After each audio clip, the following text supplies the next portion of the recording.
Euroregione News. Turismo in Friuli Venezia Giulia. Da sempre ritenuto fonte di grandi risorse a livello economico, il turismo in regione è spesso poco considerato. Dopo il crollo degli ultimi anni, dalla scorsa estate si è registrato un leggero incremento solo al mare. Il 2015 potrebbe rappresentare la svolta per tutta l'Italia. Abbiamo chiesto al presidente del Consiglio regionale Franco Jacob quali saranno le prossime mosse. Il nuovo progetto di sviluppo turistico è stato definito nei suoi particolari, la nuova struttura di turismo FVG partirà con il primo dell'anno, incorporando anche Promotour, cioè tutto il tema della promozione del turismo estivo invernale.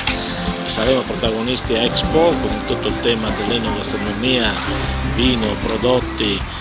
Avremo manifestazioni di assoluto rilievo il prossimo anno in regione e bisogna rilanciare un prodotto unitario a dimensione della regione Friuli Venezia Giulia, offrendolo al cliente potenziale come prodotti, serie di prodotti che possono essere poi fruiti dal mare ai monti, dalla collina all'enogastronomia, integrando con i paesi l'attività, l'animazione che i paesi del Proloco ad esempio fanno, tutto questo in rete e tutto questo sul mercato, quello di prossimità, che ancora vede Friuli Venezia Giulia come un territorio di alta qualità e di ottime proposte.